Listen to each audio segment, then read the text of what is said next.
사도행전 16장 11절에서 15절까지 한 절씩 교독하고 마지막 15절은 같이 읽도록 하겠습니다. 우리가 드로아에서 배로 떠나 사모드라게로 직행하여 이튿날 네아폴리로 가고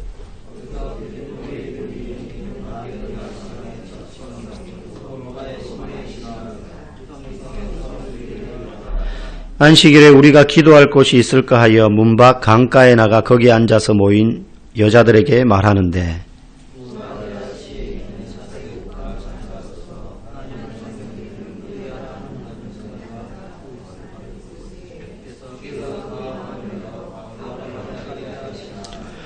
그와 그 집이 다 세례를 받고 우리에게 청하여 이르되 만일 나를 주 믿는 자로 알거든 내 집에 들어와 유하라 하고 강권하여 머물게 하니라. 아멘. 지도를 보여줄 게 있는데 아마 제가 말씀을 못 드린 것 같아요. 그 바탕화면에 보면 지도가 PPT 파일이 하나 있습니다. 아마 있을 텐데 한번 찾아봐 주시고요. 네네. 일단 요렇게만 놔두시고 한 부자지간에 저녁 식사를 지도를 보지 마시고 저를 봐주세요. 부자지간에 식사를 하는데 아버지가 몇 날 며칠 참아왔던 이야기를 아들에게 했습니다. 요즘 너무 공부를 안 하고 노는 데만 집중하는 것 같아가지고 이제 잔소리를 시작한 거예요. 보통 이제 밥상머리에서 잔소리가 많이 시작되잖아요. 막 하면서 뭐 네가 요즘 어떠고 저떠고 학생이 공부를 안 하고 막 결정타를 날린 말을 했어요. 아버지가. 그러면서 나중에 에디슨은 네 나이에 전기를 발명했대. 그러니까 막 아들이 기분이 팍 상하는 거예요. 비교당하니까. 아들이 회심의 한마디를 했습니다. 아버지 그런 말씀 하지 마세요. 아버지 나이에 링컨은 대통령이 됐어요. 그 아버지가 할 말이 없는 거죠. 비교해서 변화되는 사람은 없습니다. 남편을 다른 옆집 아저씨랑 비교한다고 해서 남편이 자극받아가지고 내가 좋은 남편 돼야지 그렇게 마음 먹는 사람 없고요. 자식을 다른 학생하고 비교해가지고 내가 깨닫고 이제부터는 열심히 공부해야지 그렇게 마음 먹는 학생 못 봤습니다. 뭐가 변화시킵니까? 칭찬과 격려. 근데 칭찬과 격려만으로는 안 돼요. 부모가 모범을 보여야 됩니다. 예. 너 왜 요즘 너무 공부 안 하는 것 같아? 학교 갔다 와가지고 책 앉아 보는 거 못 봤어? 그럼 자식이 속으로 생각하는 거죠. 지도 안 보면서. 갔다 와가지고는 그냥 널브러져가지고 소파에 앉아서 TV만 보고 있다? 그럼 자식도 아는 거예요. 자기도 안 보면서. 뭐 부모가 공부까지 할 필요는 없죠. 적어도. 너 요즘 신앙생활 열심히 안 하는 것 같아. 성경 너무 안 읽는 것 같아. 너가 그러면 되겠니? 그럼 부모가 큐티하고 예배드리고 성경 읽는 모범을 보여야 그 말이 힘이 있는 거 아니겠습니까? 그죠? 그리고 사랑과 진실로 대하면서 격려해 주는 거죠. 여러분 가정이 또 우리의 가정이 그렇게 부모는 부모로서 신앙의 모범을 보이고 또 인생의 지표가 되고 뭐 훌륭하고 큰 업적을 남겨서가 아니라 적어도 자식에게 부모란 나는 우리 아버지처럼 우리 엄마처럼 정말로 저렇게 최선을 다하면서 살아야지. 정말로 저렇게 진실되게 신앙생활을 해야지. 라는 모범을 말이 아닌 행동으로 보여줄 때 그 자녀들이 행동이 변하고 그리고 갔다 와서는 피곤하더라도 성경책 보고 아니면 뭐 여러 가지 좋은 책들 많이 있잖아요. 책 보고 해야 너 요즘 책 한 장 안 보는 것 같아. 그 말이 뭔가 좀 맥히지. 자기는 안 하면서 만약에 혼찌검만 낸다? 그는 그야말로 잔소리로밖에 들리지 않게 되는 겁니다. 사람의 행동을 변화시키는 건 말이 아니라 삶이라는 것이죠. 오늘 우리가 읽은 본문은 이제 드디어 우여곡절 끝에 지난 시간까지 어떤 일이 있었습니까? 바울은 유럽으로 가려고 하지 않았어요. 성경에 나오는 마게도냐, 지금의 유럽 대륙을 걷는 건데 바울은 아시아 지역을 돌아다니면서 자기 동족에게 우선적으로 복음 전하고 싶었지만 하나님이 설득하고 나중에는 환상까지 보여주시면서 거의 코를 꿰다시피 해가지고 바울을 유럽으로 데리고 갑니다. 그래서 유럽으로 데리고 가는데 오늘 이제 지도를 한번 볼까요? 첫 번째 한번 클릭해 주세요. 드로아라는 항구에서 이제 배를 타야지 유럽으로 갈 수 있는 거예요. 그럼 드로아라는 항구에서 배를 타서 어디로 가느냐 하면 자 클릭해 주세요. 네아폴리라는 지금 이 밑에와 저 위에는 대륙이 다릅니다. 아주 좁은 협회로 떨어져 있어요. 밑에는 소아시아 지역입니다. 지금의 터키예요. 터키. 위에가 유럽입니다. 이제 그리스 막 이런 쪽이 이탈리아가 저 위쪽에 나고 그러거든요. 그래서 네아폴리가 지금 저기 마게도냐라고 쓰여진 데가 마게도냐 대륙이 지금의 유럽을 말하는 겁니다. 그래서 네아폴리는 유럽의 첫 한국 이제 도시죠. 관문입니다. 그래서 네아폴리에 도착해서 어느 도시로 갑니까? 그 위에 빌립보로 오늘 본문에 이제 나오는 빌립보라는 도시로 가게 됩니다. 여기 드로아가 어디냐면 여러분 들어보시면 알아요. 트로이. 뭐 트로이의 목마 뭐 이런 이야기 들어보셨잖아요. 그 트로이를 이제 한글로 음역하면서 이제 드로아라고 부르는 거죠. 그래서 드로아에서 네아폴리 가고 거기서 빌립보까지 가게 됩니다. 그런데 클릭 한번 해주세요. 드로아에서 이 두아디라는 조금 있다고요. 클릭 한번 해주세요. 더. 드로아에서 저기 네아폴리까지 거리가 얼마냐면 한번 보시겠어요? 눌러주시고 200km예요. 200km. 이게 확대해서 보니까는 그냥 지도니까 작아 보이지만 200km면 여기서 어디쯤 될까요? 추풍령 정도 될까요? 김천 정도 될까요? 하여튼 거진 그 정도 될 겁니다. 예. 짧은 거리가 아니에요. 근데 바다를 가는데 이게 무슨 군선이 아니기 때문에 노예들이 때로 노를 젓거나 하는 배가 아니고 그야말로 범선 같은 바람이 불어야만 가는 그 배를 타고 그 당시 항해술로 봤을 때는 이 거리를 가는데요. 거의 5일 정도가 걸리는 항해 거리입니다. 5일. 그런데 오늘 본문에 보니까 이틀 만에 가요. 이틀 만에. 이게 어떻게 가능할까요? 바람이 쉬지 않고 세차게 그 방향으로 계속 불어주면 가능하겠죠. 그런데 일상적인 그 당시의 여정으로 봐서는 바람이 안 불면 가다가 멈추기도 하고, 그죠? 그러는 거예요. 그런데 그렇게 해서 5일 가는 거리를 지금 오늘 본문에 보니까는 이틀 만에 바울 일행이 배를 타고 갔다고 했습니다. 이거는 성경에는 나오지 않지만 그야말로 기적의 바람이 분 거예요. 하나님이 이 일행을 빨리 가게 한 거예요. 근데 이걸 읽을 때 우리가 빨리 갔네 평소보다. 이 정도로 읽으면 안 돼요. 11절에 한번 보시면 오늘 우리가 읽은 성경 이렇게 말하고 있습니다. 우리가 드로아에서 배로 떠나 사모드라게는 저기는 글자가 안 나오지만 드로아 바로 그 파란 줄에 걸쳐져 있는 작은 섬이 하나 나옵니다. 여기 이제 사모드라게라는 섬이에요. 희미해서 아마 잘 안 보이실 겁니다.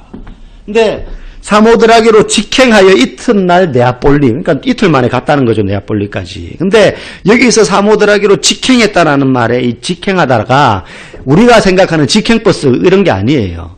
그러니까 곧장 갔다 이 뜻이 아니고 직행하다라는 말은 지름길로 갔다라는 뜻이 지름길. 여러분 사람이 언제 지름길로 가죠? 급할 때 지름길로 갑니다. 보통 지름길은 좀 거칠어요. 그죠? 산에 갈 때도 지름길은 남이 잘 안 다니는 그런 길은 막 좀 힘든 길입니다. 근데 그 길로 가면 빨리는 갈 수 있어요. 근데 좀 수월하게 가려면 빙 돌아서 가면 좀 닦여져 있는 길로 가는 거죠. 근데 오래 걸립니다. 지금 하나님께서 이 바울 일행을 보내는데요. 누가 급한 거예요, 지금? 바울이 급합니까? 하나님이 급합니까? 하나님이 급한 거예요. 바울은 여기로 갈 생각이 없었잖아요. 마게도냐로 갈 생각이 없었어요. 근데 하나님이 지금 바울을 설득해가지고 배 태워서 이제 보내는데 5일이 걸리는 거리를 이틀 만에 가게 할 만큼 지름길로 갔다라고 표현할 만큼 하나님이 지금 급한 마음에 이 바울 일행을 네아폴리로 빌립보로 보내는 겁니다. 지금 하나님 왜 급해요? 거기에 예수 믿어야 될 사람들이 있기 때문에 거기에 복음을 들어야 될 사람들이 있기 때문에 하나님이 급한 마음에 지금 바울 일행을 마게도냐로 보내고 계신 겁니다. 여러분 오늘날에도 하나님은 그때나 지금이나 똑같은 마음을 가지고 계십니다. 그때는 영혼 구원하고 예수 믿게 하는 게 급했는데 지금은 안 급하시냐? 그렇지 않아요. 지금은 더 급한 시대입니다. 우리 주변에 하나님은 여전히 예수 믿기를 원하는 사람들이 많이 있다는 걸 아시고 간절하고 급한 마음을 가지고 계신데 많은 사람들, 특별히 많은 교회 다니는 사람들은 급하지 않아요. 거기에 대해서 크게 간절하지 않아요. 대신 우리는 어디에 급하고 어디에 간절하느냐 하면 이 땅에서 어떻게 살 것인가, 무엇을 먹을 것인가, 무엇을 입을 것인가, 어떤 차를 탈 것인가, 얼마를 벌 것인가에 우리는 더 갈급하고 간절합니다. 그리고 정말 열심히 살아요. 정말 열심히 살아요. 제가 중고등학교 때만 해도요, 특히 고등학교 가면은 뭐 거의 새벽같이 도시락 2개씩 싸다니면서 공부하고 학교 다니지 않았습니까, 옛날에는. 그러면서 거의 새벽 별보기 하듯이 저녁에 야자까지 마치고 집에 오면 11시, 10시예요. 아, 빨리 이거 끝나고 어른 되면 좋겠다 이 생각 많이 했었어요. 근데 어른이 되면은 여유가 있습니까? 더 일찍 나가고 더 늦게 들어와야 돼요. 그런데도 힘들어요.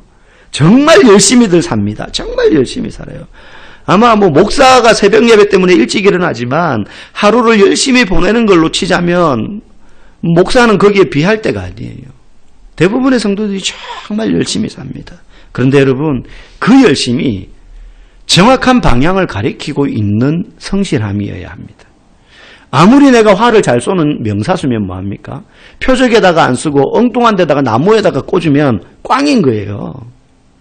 실컷 마라톤 뛰었는데 실제 그런 경우들이 종종 있었어요. 올림픽 경기에서. 뛰었는데 코스를 잘못 들어간 거예요. 파란 선이 바닥에 그려져 있잖아요. 그래서. 근데 너무 힘드니까는 정신을 못 차려가지고 막 도로가 여러 갈래니까 인도되는 데로 안 가고 한 선수가 엉뚱한 데로 가서 갔는데 경기에서 나중에 탈락하게 되는 그런 경우들이 실제로 있었어요. 우리가 열심히 사는데 그 열심이 어디를 향하고 있느냐가 중요하다는 겁니다. 아무리 열심히 살아도 그 열심이, 자, 여러분, 사람에겐 두 가지 종류가 있습니다. 열심히 사는데 직업을 가지고 있거나 사업을 하거나 뭐 여러 가지 이제 일을 하겠죠.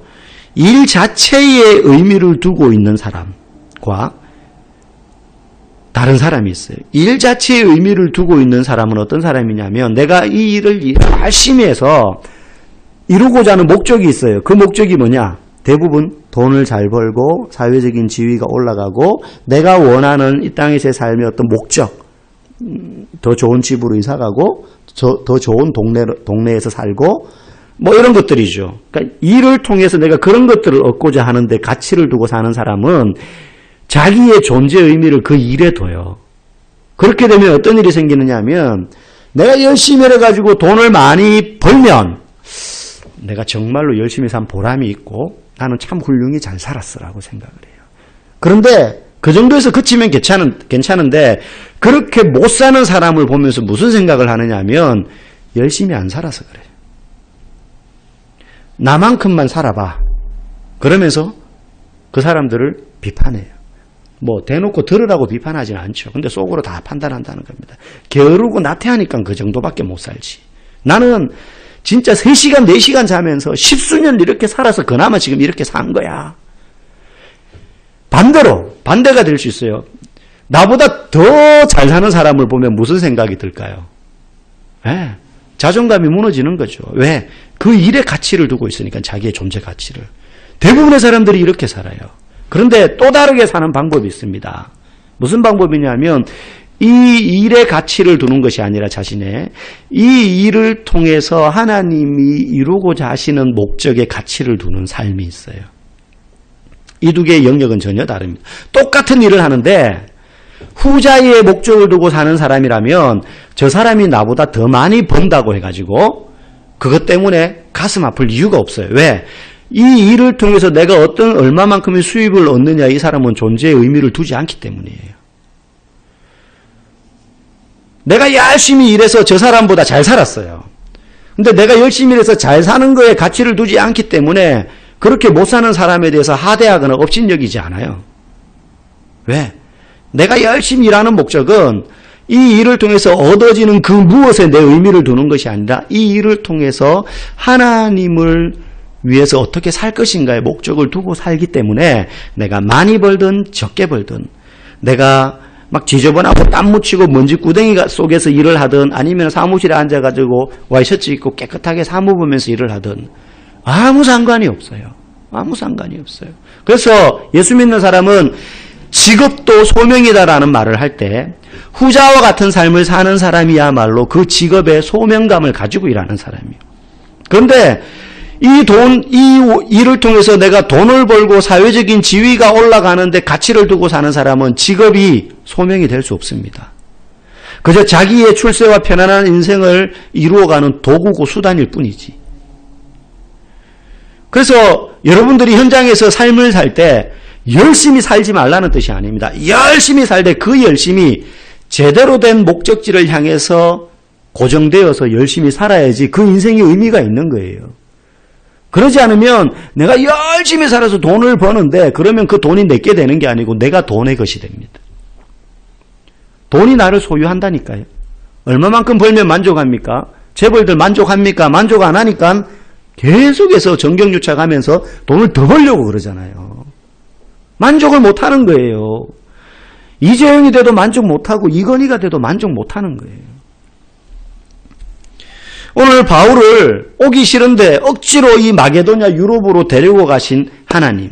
그 전에 바울은요, 아시아에서 복음 전하려고 했습니다. 전도 안 하려고 한 게 아니에요. 하나님 위해서 안 살려고 한 게 아니에요. 그런데 아시아에서 복음 전하는 거는 다른 사람들 할 사람들이 있다.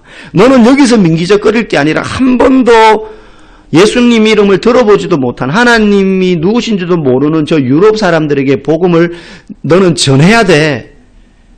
하나님의 뜻과 바울의 뜻은 달랐어요. 복음을 전한다는 목적이었지만은 하나님의 뜻은 여기에 있는 게 아니라 저기 가서 복음을 전하는 것이었어요. 하물며 복음을 전한다는 이름도 그런데 우리가 이 땅에서 일을 하며 살 때 그것이 하나님의 뜻에 맞지 않는 일이라면 쉽게 말하면 엉뚱한 데다가 계속 주먹질하는 것 같은 거예요. 열심히 일은 하는데 그 일이 정말로 나의 소명이 되고 그 삶의 현장에서 그 일을 통해서 얻어지는 기쁨, 단순히 내가 열심히 일했더니만은 돈을 더 벌었네 하는 데서 오는 기쁨이 아니라 이 일을 통해서 하나님이 기뻐할 만한 용도로 이 일이 쓰여질 때 거기서 오는 기쁨이 우리에게 있을 때 이 일이 내게 소명이 되는 거예요. 그렇지 않으면 끝까지 돈 쫓아가다가 평생을 그렇게 돈을 위해서 열심히 살다가 가는, 정말로 나중에 갈 때 알렉산더 대왕처럼 내가 죽을 때 수많은 세계의 왕들이, 제국의 왕들이 자기의 장래를 위해서 올 텐데 죽기 직전에 유언을 했잖아요. 내 손을 침대 밖에 내놓아라. 보통 왕의 침실이면 죽고 나면 시신 안 보여줄 거 아니에요. 이렇게 휘장으로 쫙 둘러칠 거 아닙니까? 죽기 전에 내 손을 침대 밖에 내놔라. 나 같은 전 유럽을 제패한 제왕도 갈 때는 빈손으로 가더라. 그거를 죽기 전에 깨달은 거예요, 알렉산더가. 지금 바울 일행이 이제 빌립보에 도착을 했습니다. 13절에 보니까 바울이요, 안식일에 우리가 기도할 것이 있을까 하여 문 밖 강가에 나가 거기 앉아서 모인 여자들에게 말하는데, 우리가 성경은 굉장히 때로는 자세하게 표현하기도 하지만 때로는 이렇게 함축적으로 표현합니다. 그래서 한 문장 안에 여러 개 아주 깊은 의미가 담겨 있는 경우들이 굉장히 많아요. 오늘 13절 보니까요, 안식일에 우리가 기도할 것이 있을까요? 바울 일행이 빌립보에 도착했는데 안식일, 우리로 말하면 주일입니다. 그래서 기도를 해야 되는데 아무 데서나 기도 안 하거든요. 유대인들은 회당에서 기도를 했단 말이에요. 이 당시에 교회의 역할을 했던 곳입니다. 근데 지금은 교회가 많지만 이때는 교회가 예루살렘 한 군데밖에 없었기 때문에 회당을 지어서 지역마다 거기서 기도하고 성경 읽고 했단 말이죠. 그런데 빌립보에 왔는데 아무리 찾아도 기도할 때를 찾았는데 기도할 데가 없어요. 그 말은 회당이 없었다는 말이에요. 왜 빌립보에 회당이 없었느냐 하면 회당은 유대인 성인 남자 10명 이상이 되어야지 지을 수 있는 곳인데 그 말은 여기에 유대인 성인 남자들이 10명이 채 안 됐다는 겁니다. 아마 빌립보에는 유대인 남자들이 한 명도 없었을 거예요. 왜냐? 이 빌립보라는 도시가 그 당시 로마 제국의 수도였던 로마의 축소판의 도시였어요. 이 빌립보는 세계 최대의 금광 광산이 있는 곳이었습니다. 그래서 막대한 부가 있는 도시였어요. 그래서 이 도시를 여러 나라들이 먹으려고 그랬는데 최종적으로 로마가 먹은 거예요. 그리고는 너무 좋아가지고 이 도시를 필립 황제의 이름을 따가지고 지었어요. 그래서 빌립이 된 거예요. 빌립보가 된 거예요. 그래서 여기 이 도시를 이제 신축하기 시작합니다. 요즘으로 말하면 신도시로 꾸미는 거예요. 어떻게 꾸미느냐면 로마의 모든 영화로움과 위엄을 다 갖다 놔요. 그래서 도로와 건물을 하얀 대리석으로 다 깝니다. 그리고는 거주하는 사람들을요, 강제로 이주시킵니다. 어떤 사람들? 로마의 군인들과 퇴역한 장교들, 명문 가문들이에요. 정통 로마인들만 다 데려다가 살게 합니다. 그러니까 이 도시는 완전히 순수 로마의 축소판으로 만들어 놓는 거예요. 그러면서 이 도시를 정화시키기 위해서 뭐 했느냐면 이방인들을 축출하기 시작하는데 그중에 축출 대상 1호가 유대인 남자들이었어요. 이들은 하나님에 대한 신앙이 너무 강했기 때문에 이 빌립보를 그런 순수 로마 같은 도시로 만드는데 방해거리가 된다 해가지고 유대인 남자들을 다 축출합니다. 그래서 빌립보에는 유대인 남자들이 없었어요. 그래서 이 지금 13절에 바울이 댕기 기도하려고 찾아다니다가 회당이 없으니 어디로 가느냐 하면 문 밖 강가에 나갔다 그랬어요. 문 밖이라는 건 빌립보 성 밖을 이야기합니다. 성 밖에 나가니까 누가 모여있느냐 하면 유대인 여자들만 모여있는 거예요. 그렇겠죠 당연히. 이 여자들이 모여가지고 어스름하게 움막처럼 지어놓고 뭐 나무로 울타리 같은 거 쳐놨을 수도 있겠죠. 거기에 앉아가지고 이제 하나님 앞에 기도하는 거예요. 그 자리에 바울이 간 겁니다. 바울은 원래 유대인 자기 동족들한테 전하려고 그랬어요. 근데 남자가 없어요. 그래서 밖에 나갔더니 여자들이 있는 거죠. 그런데 하나님이 거기서 누구를 만나게 하시느냐 하면 오늘 성경에 나오는 루디아라는 여자를 만나게 합니다. 오늘 말씀의 제목이 나의 루디아입니다. 14절에 보니까 이 루디아에 대해서 설명합니다. 두아디라시에 여기 이제 두아디라 나오죠. 밑에 제일 밑에 화살표. 그러니까 루디아는 아시아 지역에 살던 사람이에요. 이 두아디라. 저 멀리 빌립보까지 옷감 팔러 간 장사치예요. 이 두아디라시에 있는 자색 옷감 장사로서 하나님을 섬기는 아마 두아디라에 있을 때에 유대인들에게 하나님에 대해서 들었던 것 같아요. 그런데 예수님을 몰라요. 이 루디아라는 한 여자를 이제 만나게 하십니다. 여러분 그런데요. 이 루디아가 복음을 들어요. 여러분 놀라운 게 자 이제 바울이 뭘 했느냐를 보시면 안 되고 하나님이 어떻게 일하셨냐를 보셔야 돼요. 바울은 루디아에게 복음을 전한 적이 없습니다. 14절 보니까 13절 보니까는 문 밖 강가에 나가 거기에 앉아서 모인 여자들에게 말했다 그랬어요. 바울은 거기에 모여있는 유대인 여자들에게 복음을 전했어요. 예수님에 대해서 설명했어요. 그런데 그 무리들 속에서 막 여자들이니까 옷감 팔려고 왔다 갔다 하던 루디아라는 이방인 여자가 옷감 팔다가 바울이 유대인 여자들한테 막 예수님에 대해서 이야기하고 십자가에 대해서 이야기하고 막 말하는 걸 곁에서 들은 거예요. 그리고는 이 사람이 루디아가 복음에 반응하기 시작합니다. 여러분 이게 너무 재밌지 않습니까? 여인들은 그 당시에 굉장히 천대받았고 그 중에서도 이방인 여자였고 장사꾼이었어요. 그때로 말하면 굉장히 낮은 신분의 여자입니다. 유대인들 입장에서 볼 때는.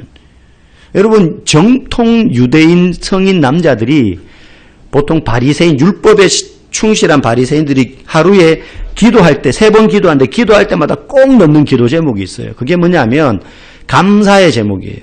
첫 번째는 하나님 저를 이방인으로 태어나지 않게 하심을 감사합니다.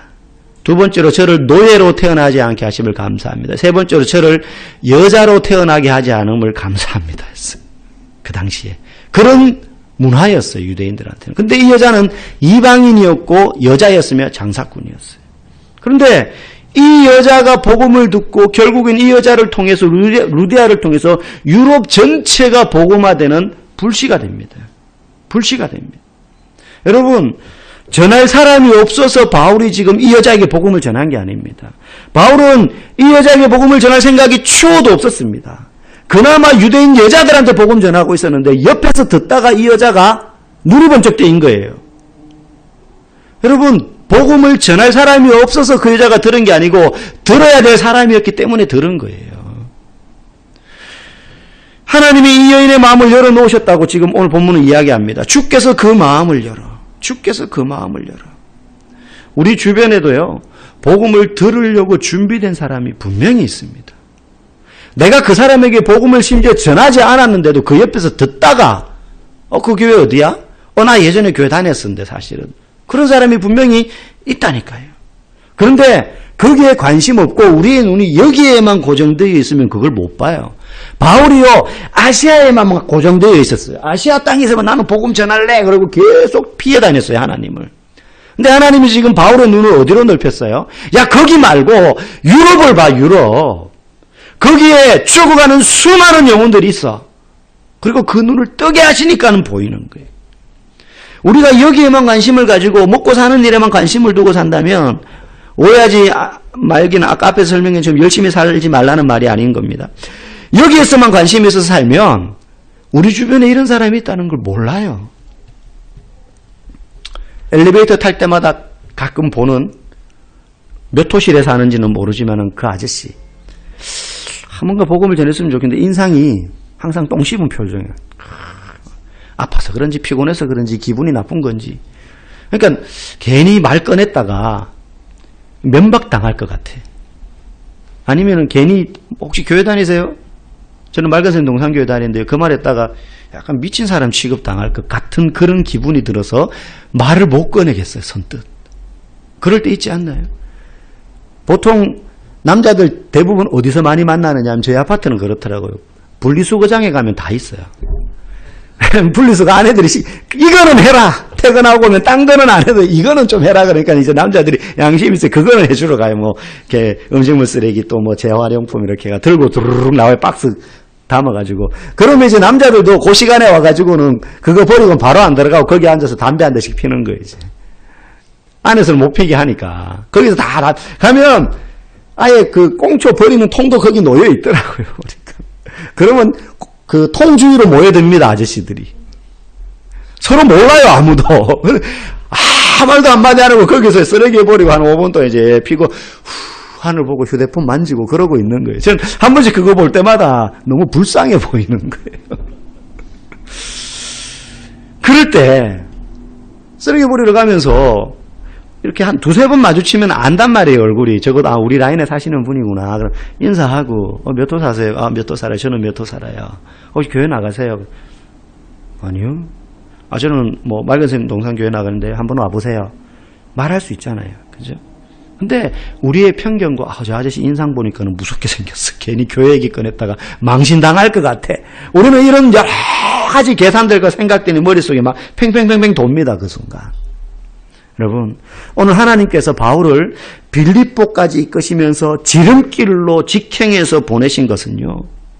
바울은 꿈에도 생각 못했는데 이방인 장사치 여인이 거기 있었고 그리고 이 여인이야말로 바울의 의도와 상관없이 정말로 복음을 들어야 될 사람이었고 심지어 바울은 그 여자에게 복음을 전하지 않았는데도 불구하고 옆에서 듣다가 이 여자가 나를 주 믿는 자로 알거든 우리 집으로 좀 와주라 라고 초청하기까지 하는 놀라운 일이 일어났는데 우리 주변에도 이 루디아 같은 사람이 분명히 있다는 겁니다. 의도치 않게 나는 뭐 꼭 저 사람 교회로 나오게 할 생각 그렇게 없고 그냥 한번 툭 던졌는데 그의 마음에 사실은 나 고등부 회장도 했었어요. 의외로 고등부 회장 불신자들이 많아요. 우리 주변에. 주일학교 때 뭐 한 가닥씩 했는데 성가대도 했었어요. 했는데 지금은 불자이신 분도 계시고 그런 분이 있어요. 우리 주변에요. 이미 믿기로 어느 정도 준비되어서 하나님이 그 마음을 열어주기만 하면 되는 그런 루디아와 같은 사람들이 우리 주변에 있다는 겁니다. 그런데 말 안 하면 없고 말하면 있어요. 말 안 하면 몰라요. 이 여인에게 복음을 전할 계획이 바울에게 있었습니까? 없었습니다. 바울 상상조차 못했습니다. 그는 오히려 여기 오려고도 하지 않았는데 하나님이 강제로 데리고 왔습니다. 바울도 기도하러 회당 찾다가 할 수 없어 강가에 가서 거기 있는 유대 여자들에게 복음 전하는데 이 여자가 곁다리에서 듣고는 변화된 거예요. 여러분, 하나님이 바울을 억지로라도 데리고 만약에 이 빌립보 마게도냐 지역으로 데리고 오셨으면 제가 바울이었으면 하나님 좋습니다. 내가 가긴 가는데 거기서 뭔가 좀 대단한 일이 있어야 되지 않겠어요? 이 정도 바울의 의지를 꺾어가지고 데리고 왔으면 여러분 빌립보에서 복음을 전할 것 같으면요. 가장 효과적인 방법은 여기는 군인들 도시라 그랬지 않습니까? 그 중에 리더 되는 사람만 딱 전도하면 그냥 복음은 쫙 내려가는 거예요. 전달이 너무 쉬운 거죠. 그런데 하나님은 성 안도 아니고 성 밖에 강가 유대 여자 무리도 아니고 이름도 모르는 이방인 장사꾼 여자에게 복음을 듣게 하셨어요. 우리가 생각하는 방법하고는 너무 다른 방법으로 하나님 이렇게까지 설득해서 빌립보성까지 데리고 왔으면 하나님이 바울을 통해 가지고 막 유력한 사람, 힘 있는 사람, 좀 권세 있는 사람, 막 예수 믿게 막 기적이 일어나고 그래야 될 거 아닙니까? 그런데 아무도 주목하지 않는 성박, 그 중에서도 눈여겨보지 않는 이방인 여자, 그 여자에게 복음이 들어가게 하셨어요. 근데 하나님의 복음은 이렇게 전해지는 겁니다.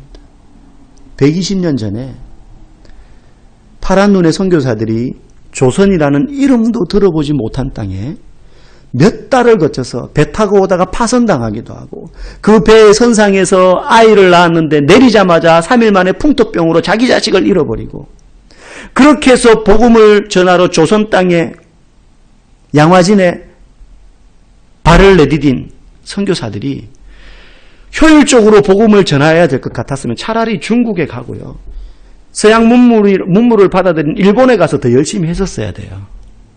그런데 들어오지 못하게 하는 조선 땅에 들어와서 직접 복음을 못 전하니까, 나라에서 막으니까 학교를 세우고 병원을 세우고 고아원을 세우고, 그리고 구제하는 구제소를 세우고, 그러면서 섬기고 돕고, 그렇게 해서 한 명 한 명 복음을 전했는데, 그때 복음을 들은 사람이 누군지 아세요?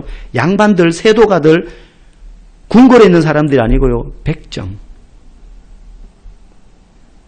죽은 시체에 지게로 얹어가지고 성 밖에 시신버린데 내다 버리는 사람들, 인력거 끄는 사람들, 그리고 아무도 눈여겨보지 않는 시골의 아낙네들, 그런 사람들이 복음을 들었어요.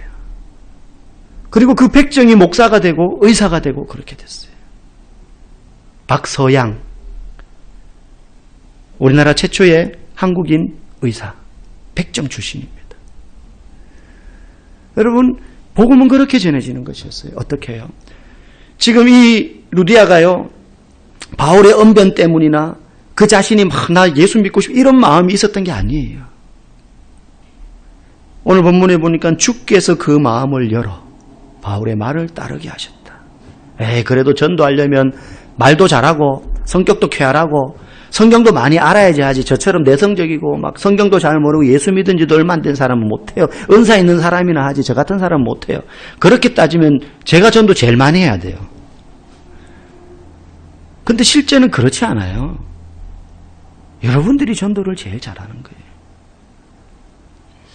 때로는 말주변이 없어서 별말 못해도 주변 사람들이 눈치가 보여서 식당에서 기도할 때도 약간 눈치 보일 정도인데 기어들어가는 목소리로 교단해봐 라고 말을 했는데도 불구하고 하나님이 그의 마음을 여시면 나의 노련한 말로, 여러분 저는 목사이기 때문에 안 믿는 사람들하고 이야기할 때 그 사람들이 가지고, 제가 그분들보다 성경도 더 많이 알고 그리고 성경과 관련된 여러 가지 문헌적인 지식도 더 많아요. 그래서 막 그분들이 뭐가 궁금해서 잘 안 믿어져서 막 질문을 막 하면 저는 다 대답해 줄 수 있어요.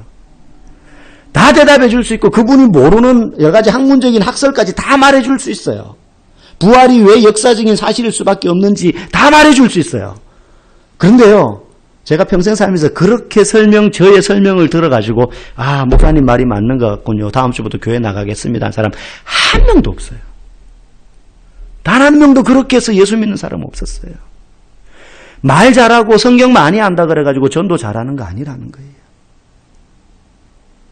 우리가 예수 믿는 사람이라는 걸 사람들이 안다고 전제했을 때 내 직장에서, 일터에서, 사업장에서, 내 삶의 현장에서, 가정에서, 동네에서 내가 예수 믿는 자답게 살아내는 모습과 나의 말에 책임을 지는 행동들을 통해서 그들의 마음에 변화가 일어나기 시작하는 거예요. 그리고 복음을 전한 그 순간 주께서 그 마음을 열면 되는 거예요. 오늘 이 루디아를 통해서 마지막 16절에 보니까 저와 그 집이 다 세례를 받았다 그랬습니다. 그 집이라는 말은 그 가문 전체를 이야기합니다. 사돈 8촌까지 다 몰려들어온 거예요. 그 집에. 바울의 상상이나 했겠습니까? 아이고, 보니까 이방인이고 장사꾼인데 자기 집에 오라는데 가봐야 뭐가 있겠나 하고 왔겠죠. 근데 갔더니 그 가문이 전부 예수를 믿게 되었어요. 하나님이 하시는 일에 우리가 올라타면 우리가 생각하는 것 이상의 일들이 일어납니다. 왜? 이사야 60장 22절, 제가 사랑하는 성경 구절인데요. 이 구절은 궁극적으로는 예수님을 일컫는 거지만 우리에게도 동일하게 말합니다. 이사야 60장 22절에 이렇게 말합니다. 그 작은 자가 천을 이루고 그 약한 자가 강국을 이룰 것이다. 우리는 작지만 하나님은 작지 않습니다. 우리는 약하지만 하나님은 절대 약하지 않습니다. 말주변 없다고, 아는 거 없다고, 나이 많다고 아무런 문제가 되지 않습니다. 우리가 삶에서 그리스도인답게 살고 그리고 그 삶을 바탕으로 복음을 전할 때 하나님이 그 마음을 여시면 그를 통하여 놀라운 일들이 일어나게 될 것입니다. 저와 여러분의 삶에 정말로 우리 주변에도 루디아, 나의 루디아가 있음을 알고 관심을 가지고 믿음으로 살아내고 복음 전할 수 있는 여러분 되기를 간절히 소망합니다. 함께 찬양